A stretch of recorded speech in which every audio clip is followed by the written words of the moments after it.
Oke, bismillahirrahmanirrahim. Assalamualaikum warahmatullahi wabarakatuh. Waalaikumsalam warahmatullahi wabarakatuh. Kembali lagi di podcast Garasi 63. Kali ini kita bakalan berbincang-bincang nih sama Bapak Polisi. Bapak siapa, Pak? Suriban selaku Dimas Kelurahan Duren Mekar. Nah, itu. Ya, langsung aja cek. Tanya ya? Bisa ditanyain ya, Pak? Iya Pak, bekerja di bagian apa dan di mana? Saya bekerja di fungsi Dimas, ditugaskan di Kelurahan Duren Mekar dari Polsek Sawangan, Polresta Depok. Sudah berapa lama jadi polisi Pak? Sudah 37 tahun. Kira-kira di perjalanan karir kepolisian Bapak itu ada nggak Pak yang kesan yang memorable gitu Pak buat Bapak? Saya selaku pribadi mengucapkan terima kasih dan bersyukur sampai detik ini masih diberi kesehatan dan diberikan kesejahteraan oleh pemerintah yang sangat luar biasa. Semakin tahun semakin kesejahteraan untuk polisi di Indonesia semakin bagus. Gini nih Pak, kan kita sebagai anak muda kita maunya nongkrong-nongkrong tapi kita harus produktif gitu Pak. Gimana pendapat Bapak tentang anak muda yang sekarang ini nongkrong-nongkrongnya tuh mengharapkan hal positif gitu? Misalnya saya dulu yang nongkrong cuma nongkrong aja gitu, nggak ada hal yang diproduktifkan. Sekarang zaman digital, nongkrong boleh tapi yang positif. Yang pertama, hindari narkoba. Yang kedua, kita harus ingat karir, ingat masa depan.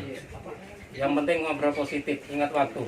Jam sekolah, jam belajar, jam kita harus ketemu kawan. Kita boleh ketemu kawan, tapi hal yang positif. Oke Pak. Sebenarnya apa sih Pak yang kira-kira anak muda kayak kita nih butuhin buat menyongsong masa depan yang kita yang lebih baik gitu? Kalau adik-adik ini grup SMP, bergaulah di grup SMP, tukar pendapat, tukar pelajaran, itu hal-hal yang kembali ke positif lagi. Karena apa? Tempat berkumpul itu kan masing-masing individu punya ide, Iya Pak. punya gagasan. Jangan hanya ngobrol kosong, nanti meluangkan waktu malah terjadilah hal-hal yang negatif. Iya gitu Pak. Ini kan teman-teman saya juga nih kan Pak, saya SMA gitu. Teman-teman saya yang udah lulus nih pada berharap ingin jadi polisi gitu. Kiranya kan setiap tahun ini ada ujian tes polisi. Gimana pesan-pesan Bapak buat anak muda yang mau mengejar cita-citanya sebagai polisi seperti Bapak, mengabdi pada negara gitu? Ya, kita selaku anak bangsa harus bangga, harus membanggakan orang tua, membanggakan agama. Karena apa? Ilmu dimanapun itu tidak ada salahnya. Yang penting ilmu itu digunakan dengan positif. Kalau adik-adik ini punya kepositifan mungkin tentang olahraga, tentang mungkin baca Al-Quran, hafal sekian juz, insya Allah nanti di dinas apapun itu akan membantu karena ada jalur prestasi namanya. Oh gitu ya Pak. Iya. Jadi kalau misalnya kita punya bakat main bola nih misalnya, Iya. main voli Harus gitu. dikejar. Iya. Harus dikejar ya Pak. Jadi bisa pakai jalur Bisa, iya. prestasi kayak gitu ya Pak. Nah, Tuh. nanti dari fungsi Dimas itu memberikan edaran mana yang punya jalur prestasi ya nanti silakan daftar. Nah, kita doakan semua karena anaknya Ibu siapa yang ngajar di TU itu. Nah, sekarang anaknya lagi daftar dia dari jalur itu sepak bola. Tuh buat teman-teman selalu semangat buat mengejar cita-citanya. Contohnya sebagai Bapak polisi yang siap mengabdi kepada negara gitu. Buat teman-teman terus semangat. Terus gimana nih Pak pendapat Bapak? Kan sekarang juga masih maraknya anak-anak muda yang kebut-kebutan gitu pakai knalpot racing itu gimana sih Pak sebenarnya tindakannya buat anak-anak yang melanggar peraturan kendaraan seperti itu Pak? Idealnya kita aturi tata tertib lalu lintas baik di jalan apapun. Kalau di undang-undang atau di buku pelajaran lantas itu namanya jalan itu dengan bentuk apapun yang dilalui untuk umum itu jalan harus punya norma.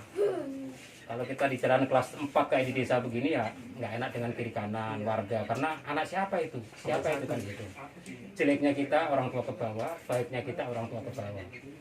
Nah, seandainya kita melintas di jalur provinsi itu udah kena undang-undang, nanti akan merugikan diri sendiri.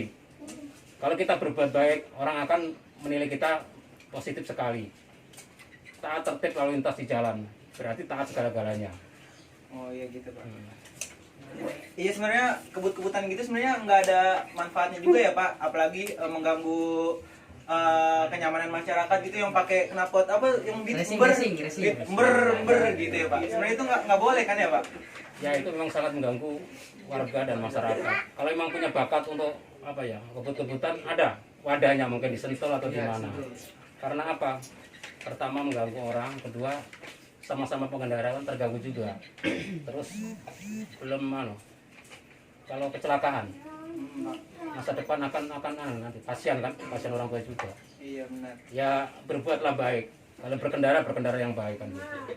Tuh buat kalian yang masih pakai knalpot ember tuh nggak boleh sebenarnya. Berubah yang bagus. Benar, sangat mengganggu masyarakat gitu. Orang lagi tidur ember kan bangun terganggu, kasihan, ya. terganggu. Padahal itu boros bensinnya itu. Gitu ya Pak Polisi ya. Pengaruh. Pengaruh juga buat yang mau hemat-hemat kan ngapain pakai ember gitu kan.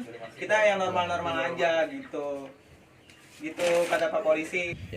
Nah, itu tadi sedikit ya dari pesan-pesan kita buat anak muda zaman sekarang tuh. Kita tadi bahas tentang tongkrongan anak-anak muda sekarang. Mungkin dari Bapak ada pesan-pesan lain gitu terkait yang lagi happening sekarang gitu.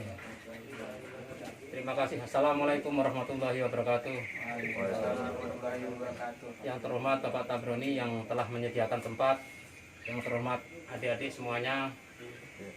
Dalam kesempatan ini, sore ini, saya selaku Bimas mewakili pimpinan dan secara pribadi yang ditugaskan di Kelurahan Duren Mekar akan memberikan penyuluhan kepada adik-adik yaitu tentang narkotik.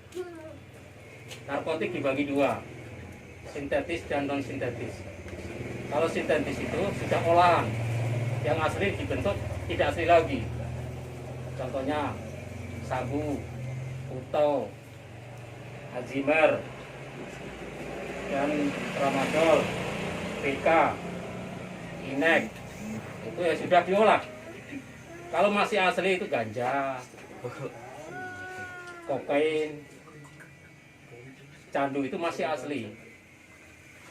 Kenapa produk-produk narkotik itu masih ada? Karena dibutuhkan untuk medis. Medis sangat perlu, cuma disalahgunakan untuk si pemakai. Makanya kami mohon adik-adik ini silakan mungkin ngumpul tapi hal positif. Sekarang situasi COVID-19, ngumpul boleh tapi harus pakai jarak, pakai pengaman diri. Karena apa? Yang bisa mengamankan diri kita diri kita sendiri, nggak mungkin orang lain. Virus ini tidak kelihatan, bisa menyerang kepada siapapun. Sekali lagi, hindari narkoba. Karena apa? Undang-Undang Nomor 35 Tahun 2009 ini sangat jelas. Pengedar bandar besar hukuman mati dan seumur hidup. Di bawah bandar ancaman 20 tahun. Pengedar kelas bawah ancamannya di atas 10 tahun. Ya, mudah-mudahan warga Duren Mekar dan khususnya yang ada di sini kita ngumpul-ngumpul positif, jangan mengarah ke narkotika. Karena merugikan diri sendiri, merugikan orang tua. Ciri-ciri orang yang kena narkotik atau pakai narkotik, dia selalu nutup pintu di kamar. Kalau mandi sangat lama, dia nggak mau banyak komunikasi dengan kawan, sangat emosional, pikirannya nggak ini, kurang serius kalau berpikir dia, selalu melawan. Nah, itu ciri-ciri. Nah, itu nanti sarafnya dirusak, merusak saraf dan darah. Masa depan akan hancur. Makanya yang mudah-mudahan di sini mungkin mayoritas Muslim, dasari ya diri kita dengan iman dan takwa. Karena iman dan takwa itu dasar segala-galanya. Faktor orang kena narkotik ada 3. Diri sendiri, keluarga, dan lingkungan. Diri sendiri bisa mengendalikan, nggak bisa pengaruh. Kita ke lingkungan kita narkotik, bisa pengaruh. Tapi kalau diri kita kuat, nggak mungkin pengaruh. Faktor keluarga. Kalau keluarga sudah nggak jelas, di rumah nggak betah, ini bahaya juga. Makanya rata-rata orang yang kena narkotik itu 3 unsur itu pasti. Lingkungan, diri sendiri, dan keluarga. Nah, mudah-mudahan di kesempatan sore ini saya selaku Bimas Durian Mekar, apa yang saya sampaikan dalam hal positif narkoba ini bisa adik jalankan dengan baik. Siap. Mudah-mudahan jangan terpengaruh dengan narkotik itu, dan sampaikan ke remaja-remaja lainnya, Durian Mekar bebas narkoba. Durian Mekar remaja yang iman dan takwa. Nah, gitu. Mudah-mudahan adik nanti bisa menggantikan kami ini, kita ini. Amin. Saya orang kampung yang hanya orang kampung, tapi garis Allah, garis tangan, akhirnya terwujudlah. Kalau kita bersyukur jadi apapun, kalau hal yang baik, kita harus bersyukur. Kita nggak tahu masa depan kita kayak apa, yang jelas kita cita-cita yang baik. Masa lalu itu pahit, maka masa yang akan datang itu manis. Dan mudah-mudahan yang ada di sini, Pak Tabroni selalu ngawasin kalian semua. Bikinlah hal positif. Nah, seperti yang tadi orang lewat aja menganggap kita negatif. Jangan sampai orang sudah menganggap negatif, kita negatif. Jadikan positif. Dan jangan selalu menganggap orang lain negatif. Diam adalah emas, tapi diam yang berpikir. Saya kira itu apa yang saya sampaikan. Mudah-mudahan bermanfaat untuk adik-adik. Dan sekali lagi terima kasih untuk tuan rumah Bapak Tabroni. Wabillahi taufiq wal hidayah. Wassalamualaikum warahmatullahi wabarakatuh. Merdeka! Merdeka. Oke teman-teman, mungkin cukup sekian podcast Garasi 63 kali ini. Terima kasih buat Bapak Riban. Sampai jumpa. Wassalamualaikum warahmatullahi wabarakatuh. Waalaikumsalam warahmatullahi wabarakatuh.